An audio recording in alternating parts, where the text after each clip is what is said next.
Super Learning, Advanced Strategies for Quicker Comprehension, Greater Retention, and Systematic Expertise, written by Peter Hollins, narrated by Russell Newton.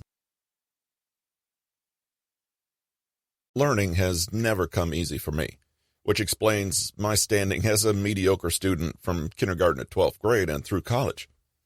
Even my parents seemed to intuitively know how learning challenged me, as they started to tell me about my street smarts and how good I was with my hands.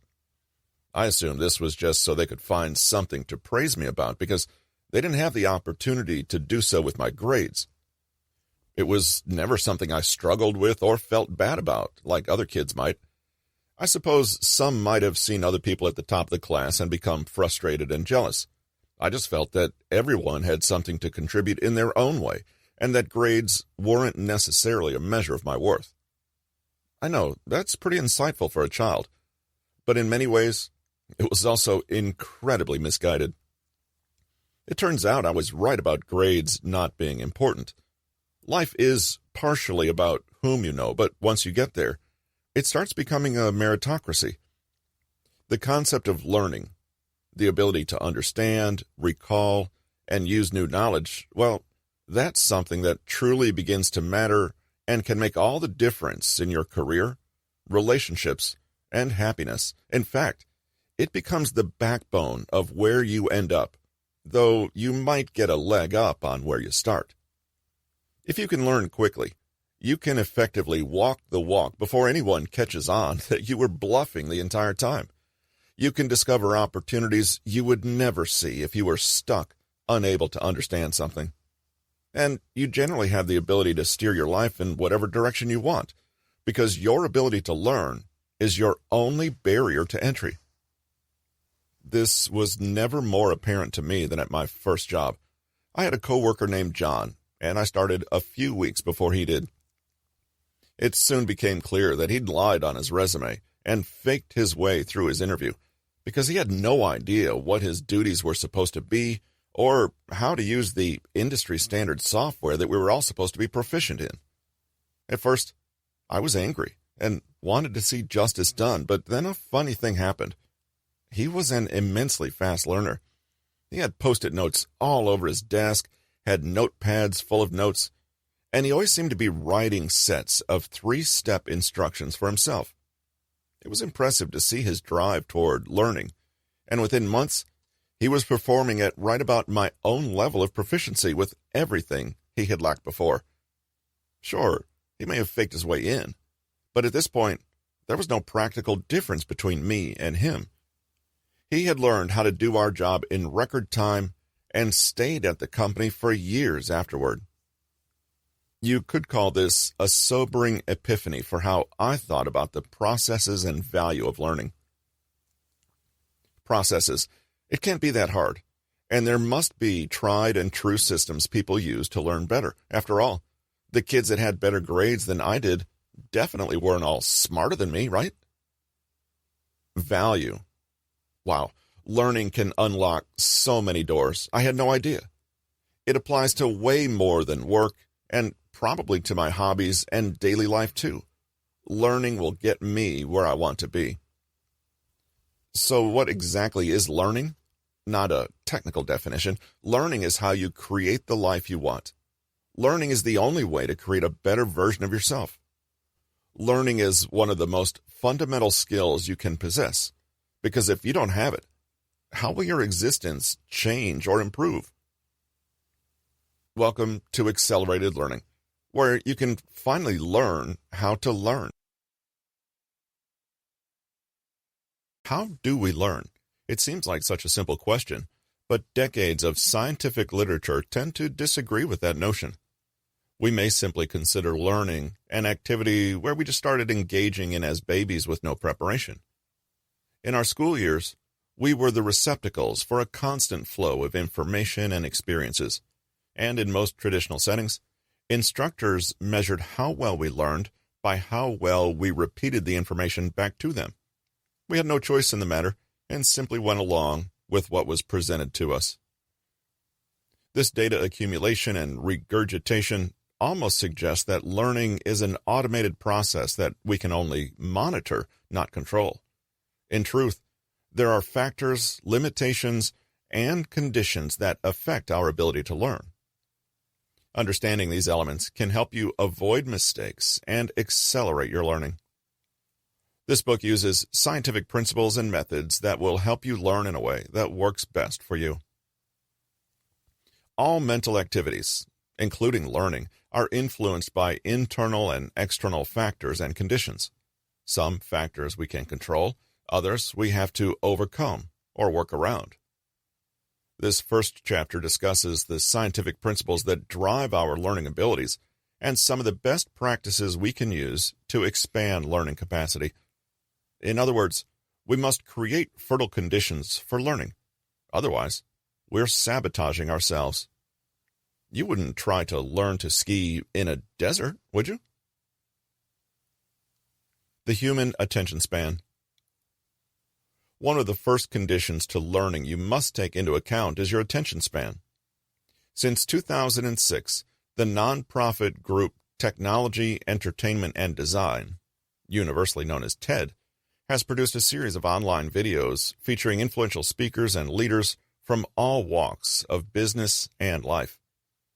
TED Talks have become a viral source of sharing ideas and spreading inspiration. A big key to the success of TED Talks is their brevity. All of them are capped at 18 minutes. TED curator Chris Anderson explained, "It's long enough to be serious and short enough to hold people's attention. By forcing speakers who are used to going on for 45 minutes to bring it down to 18, you get them to really think about what they want to say. What is the key point they want to communicate?" The overwhelming majority of Hollywood movies run no longer than 150 minutes. In 2016, half of them ran 2 hours or less. Movies are easier to sit through because they're essentially passive. With the visuals taken care of, we don't have to use extra brain energy to imagine them. TED Talks, on the other hand, are more active, participatory, and dense, with few visual stimulants besides one person moving around on a stage. They have to be shorter. There are no accidents here. These stipulations are all intentional to cater to the human attention span and be as impactful as possible. But TED Talks and movies both consume brain power, though at different rates. At some point, the brain gets fatigued and has to take a break to recharge, whether it's through distraction or relaxation. Whether it's a 1-hour lecture or a 3-hour film, that mental weariness eventually sets in. Studies have suggested that the attention span of a healthy adult is, on average, 15 minutes long. Other studies, Microsoft Corporation, assert that our immediate attention span, a single block of concentration, has fallen to an average of 8.25 seconds. That's less than that of a goldfish, which have been shown to be able to maintain focus for a near eternity of 9 seconds. When we think about learning, we can't help but think about attention and memory. You can only learn as much as you can pay attention to. Therefore, much research in the area of learning and retention focuses on the aspect of time. So, how long can you focus for? What's the optimal time to structure a study session, for example? Ellen Dunn of Louisiana State University's Center for Academic Success suggests between 30 and 50 minutes is the ideal length for learning new material. Anything less than 30 is just not enough, Dunn said, but anything more than 50 is too much information for your brain to take in at one time. After the completion of one session, you should take a 5 to 10 minute break before starting another. In the 1950s, researchers William Dement and Nathaniel Kleitman found that the human body generally operates in 90-minute cycles, whether awake or asleep. This pattern is called the ultradian rhythm. The start of each cycle is defined as a period of arousal, ramping up to a mid-period of high performance before finally decelerating in a period of stress. Understanding how the 90-minute rhythm cycle works in the context of the greater 24-hour rhythm, the circadian rhythm, can help us predict how we'll function over the course of a day and how we can plan around it for peak performance. All these examples and studies point to one primary strategy for improving our learning: breaking it down into smaller chunks of time, because a flood of information will simply not make it into our heads. When you learn to work with your own inbuilt abilities and limitations, you not only learn better, but you also save yourself a lot of wasted energy, time, and effort that wouldn't have brought you any closer to your goal. Learning over short bursts of time. When you train your body's muscles, you put them under a load and make them work. They undergo tiny, microscopic tears and damage at the cellular level. But then once they repair, they're much stronger than they were before. The brain is not a muscle, but we can think of attention as a muscle that can be trained. We need to pace ourselves.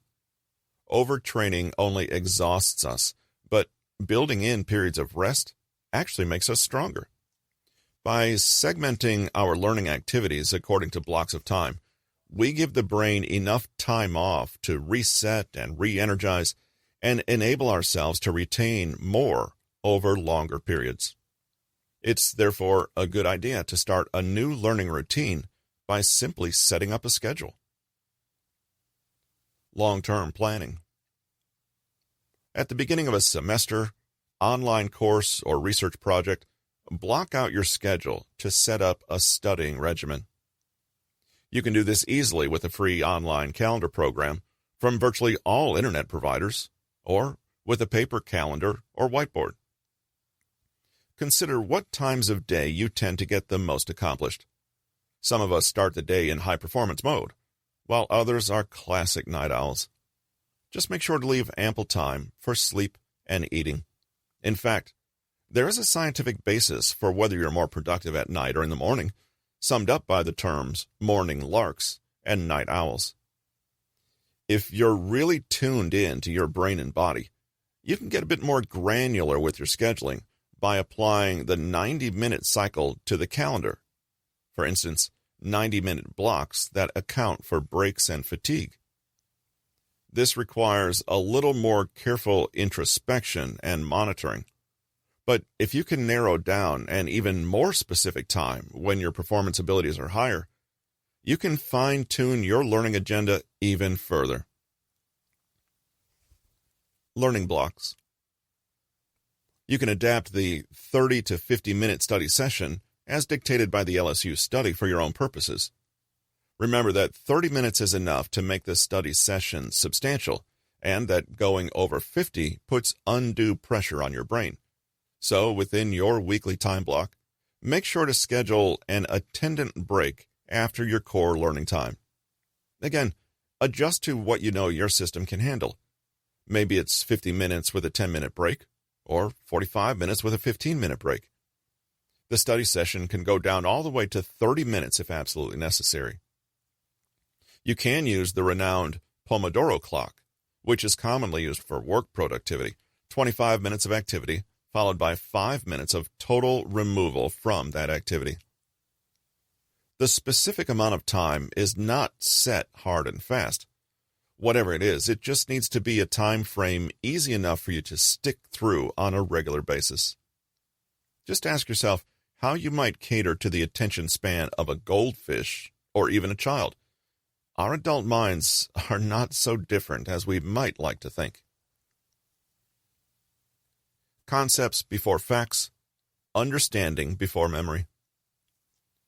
Researcher Roger Saljo found in 1979 that we tend to view the act of learning in several ways, but it can generally be boiled down into two rough categories: surface learning and deep learning. Surface learning relates to gaining knowledge, facts, and memorization. Deep learning refers to abstracting meaning and understanding reality. We'll be returning to this distinction throughout this book as we explore different learning approaches and techniques. The use of the words surface and deep might imply that the latter is better in all situations than the former, but that's not always true.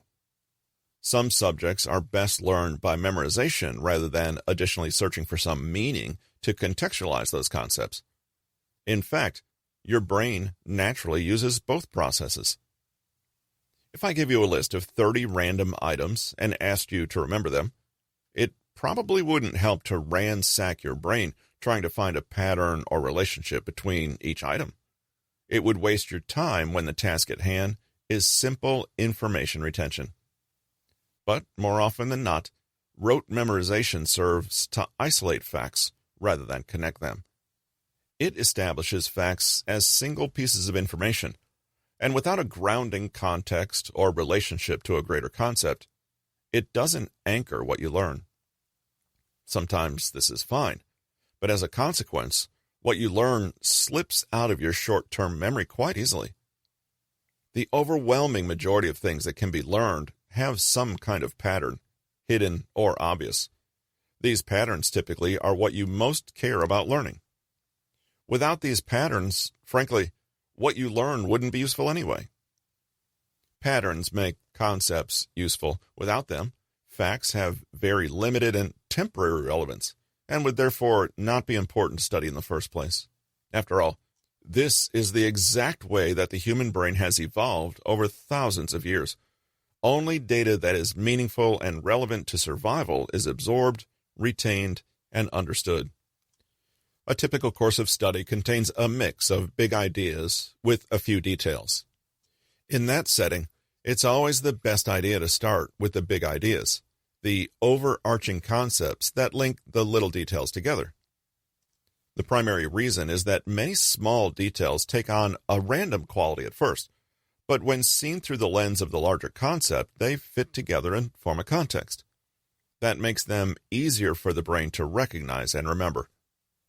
What you're essentially doing is laying out a map of the entire conceptual area so that you can better navigate a path through it without getting lost.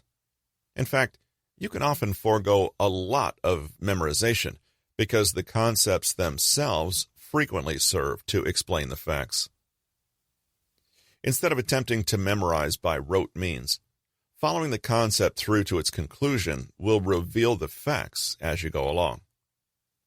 Like subheadings in an outline, they fall into place under the appropriate headings. It's a logical progression.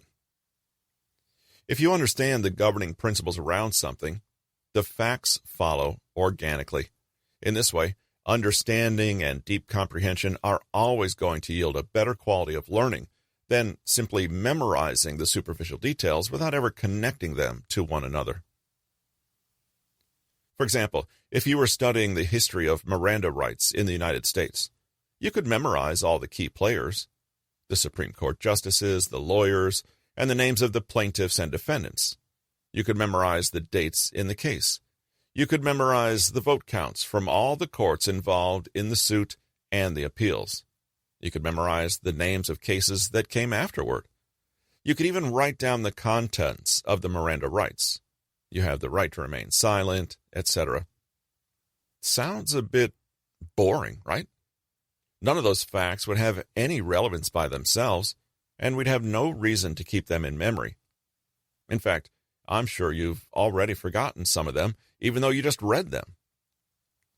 Emphasizing the larger concepts surrounding the Miranda rule, defendants' rights, police procedure, or landmark Supreme Court cases help to funnel the facts as they come up. A bigger narrative helps contextualize these facts and makes them mean something.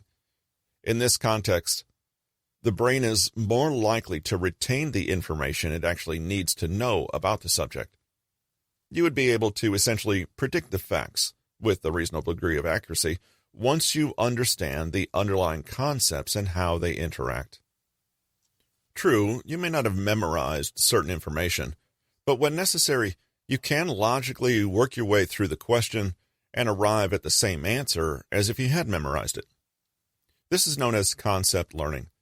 It shows us how to categorize and discriminate items according to certain critical attributes. It entails pattern recall and integration of new examples and ideas. And rather than being a mechanical technique of grinding memorization, concept learning is something that must be constructed and cultivated. Using concept learning in daily life. Applying the concept method to learning and developing new skills, even outside of the classroom or study hall environment, can help derive new meaning and, by logical extension, even improve how we perform certain tasks or jobs. Cooking is an easy example. Standard practice is that learning a new recipe involves following a list of ingredients and a set of instructions.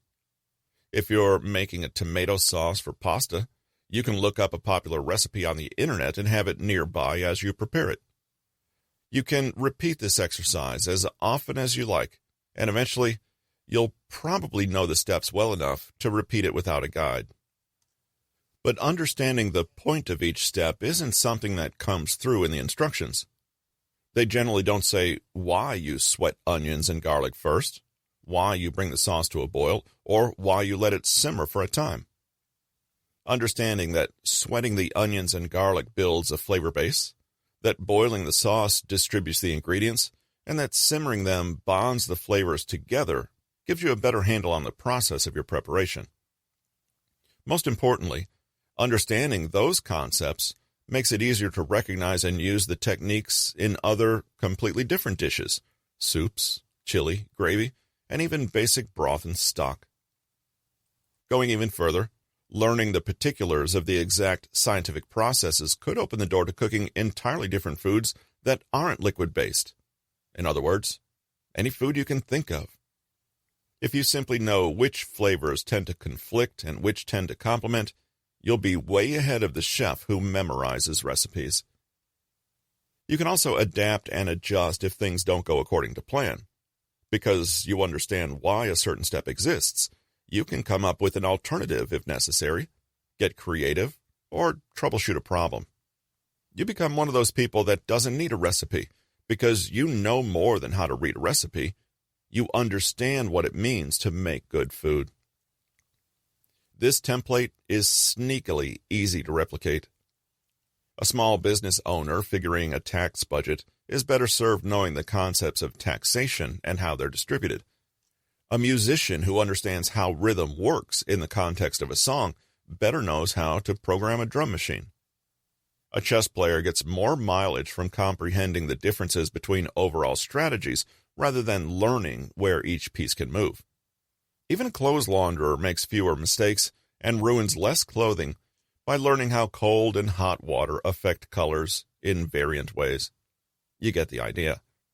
In fact, certain kinds of education and ways of learning are so general and transferable that you could be proficient in a skill you've never encountered before simply because you know how to learn. You can learn the particulars of any task and even perform it suitably a few times, but knowing the principles and ideas that link them together is a more effective way to retain those facts or skills. When the time comes to learn something new, you may very well be able to frame that new knowledge with concepts you've already nailed down. Learning heuristics is very similar to the act of concept learning. Barcelou, 1991-1992. Heuristics describes a pattern of thought or behavior that organizes categories of information and the relationships among them. It takes our preconceived notions or ideas of the world and uses them as a means for interpreting and classifying new information. For example, there are ways you might act at a birthday party that you wouldn't at a funeral, and we'd hope the other way around. The codes you follow for how you'd handle and behave in each situation and any other occasions are ordered with a heuristic. Establishing and understanding the heuristic rules for whatever you're about to learn is always helpful. Another great way to learn concepts is the Feynman technique, which we'll discuss in a later chapter. Aim to be frustrated. Yes, really. In competitive situations, we tie accomplishment with success, winning, positive outcomes, and finding solutions. But in learning, a key component in achievement is failing. It's counterintuitive, but embracing the right kind of failure may be one of the key elements to taking your learning to the next level.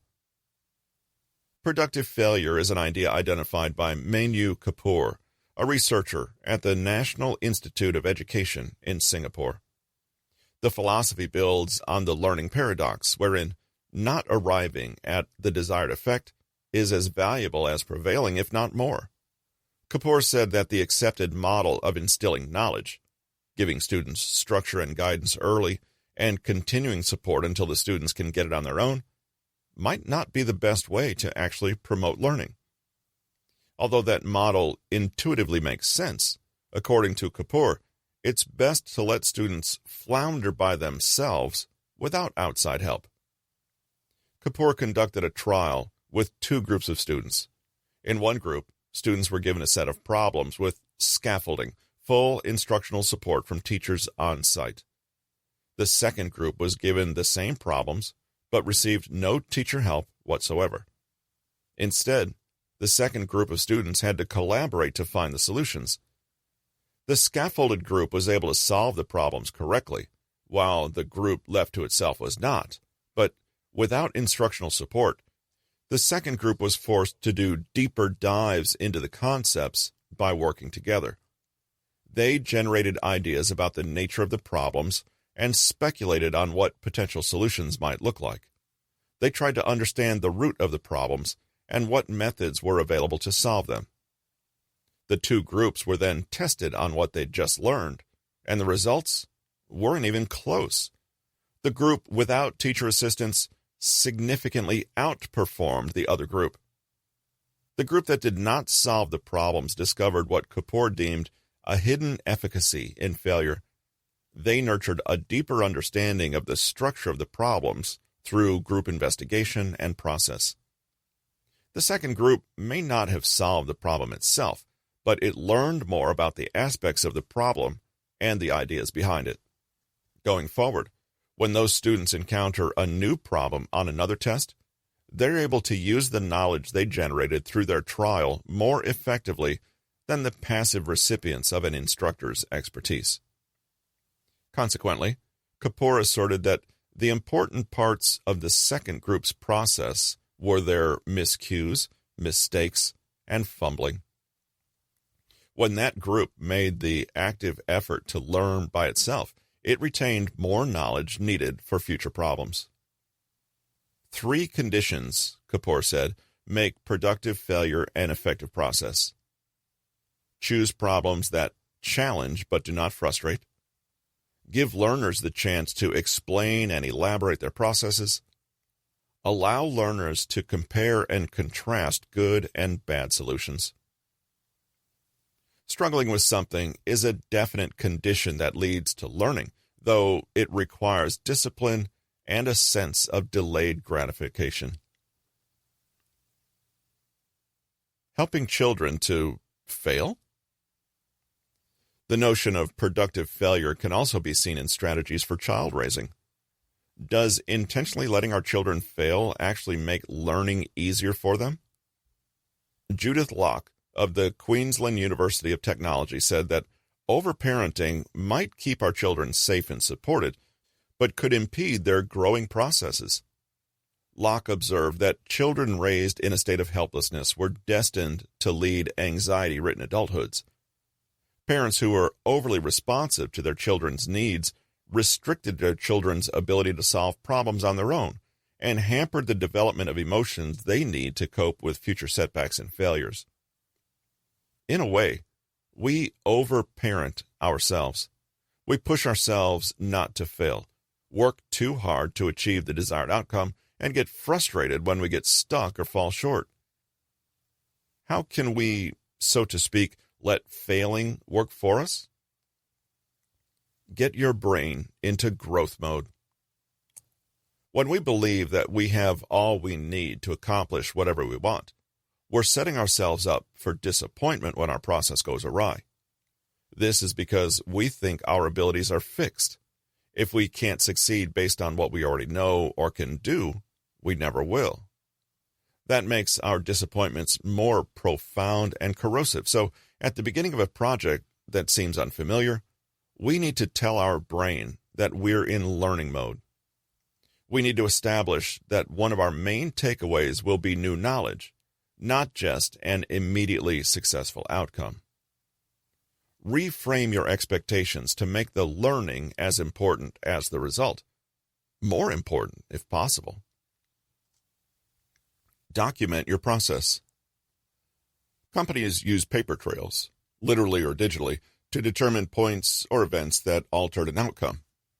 When you're in the weeds of a new project, keeping your own trail will help you learn new knowledge and refine your processes for future efforts.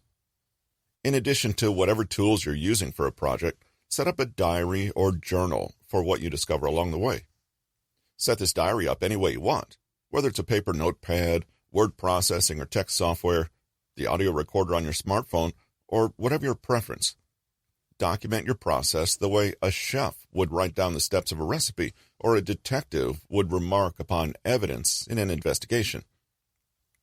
These notes can be the kernels of knowledge that'll come in handy in future situations, even if what you're using them for now ends in failure. The ideas they generate might seem small, especially if they end up not working, but when we use these kernels to solve future problems, their value increases. You may not notice any insight on a day-to-day basis, but when you compare weeks or months of progress, the difference may be startling. Use your failures to plan next steps. If you've documented your process and diagnosed where something went wrong, then turn those evaluations into plans apart from your project. For example, let's say you're planting a vegetable garden for the first time, noting the steps and techniques you use along the way, and when it's time to harvest, some of your plants didn't come out the way they were supposed to. Was it because you used the wrong soil? Use your resources to find out why that soil was wrong and what it needs to look like. Was the failed plant too close to another? Learn techniques for maximizing placement within a small space. Or, in a slightly more common situation, let's say your sales results fell short of projections. If you found a mistake that led to an overestimate, locate online information on how to set up your spreadsheet to avoid those errors. If your sales game was off, seek out workshops that can help improve your pitch or increase your interpersonal skills with clients. If you just didn't have enough clients, learn how to make your professional network broader and more potent. Expect, but don't succumb to frustration. Chances are you'll come across a moment or two of defeat in your process, along with the temptation to give up. You may even sense this before you start, which can lead to crippling anxiety that can hover over your work. Anticipating frustration in advance is just good planning, but you also have to plan how to deal with it. Sketch out an idea on how to alleviate frustration when it happens. Most often, this will be taking a break from the situation to recharge and getting some momentary distance from the problem. Quite often, the mere act of pausing allows for objectivity to seep in, letting you see the hang-up more clearly. But in any case, it will abate the most immediate anxieties you're feeling and give you the chance to approach the issue from a more relaxed frame of mind. Why are we even bothering to tackle preconditions to effective learning? Because many people dive right into learning without understanding what works on a psychological and even physical level. Many others think that effective learning is measured by the number of hours spent on a task, but we all have our limitations, and working within those bounds will only accelerate your learning. You can't outwork your attention span or commitment to rote memorization. Takeaways. Accelerating learning means working with the pre-existing inbuilt mechanisms we all already possess. When we work with rather than against the brain, we can get the most from our learning experiences and enjoy learning more. An unavoidable fact is that the human attention span is limited. We need to respect the limits of our attention and plan learning accordingly, i.e., by digesting new information in smaller, more manageable chunks. A good length of time for any learning period is more than 30 minutes, less than 50. Too short and you won't be able to get into any depth, and too long and your cognitive powers will begin to fatigue. To use your time wisely, Plan ahead and designate times in your schedule for specific learning blocks. Use concept learning to guide you. As you learn, prioritize understanding and comprehension over rote memorization, i.e., concepts before facts. When you have a deep rather than surface appreciation of information, you anchor new ideas in context and make it easier to remember and apply them. Deliberately engage in productive failure. Know that failure can actually be a valuable source of information if embraced correctly. Challenge yourself without frustrating yourself, and make sure that when you work and fail, you give yourself the chance to look closely at why things happened as they did. Ask yourself why you failed and think about how you could have done better. Cultivate a growth mindset where you set ego aside and assume that learning is uncomfortable sometimes. Failure is a part of learning, so embrace it when it happens. Use your failure to inspire you to make new plans for going forward and shape your next steps. Expect frustration, but don't succumb to it. With the right mindset, failure is something that brings you closer to success, not further from it. This has been Super Learning, Advanced Strategies for Quicker Comprehension, Greater Retention, and Systematic Expertise. Written by Peter Hollins. Narrated by Russell Newton. Copyright 2021 by Peter Hollins. Production copyright by Peter Hollins.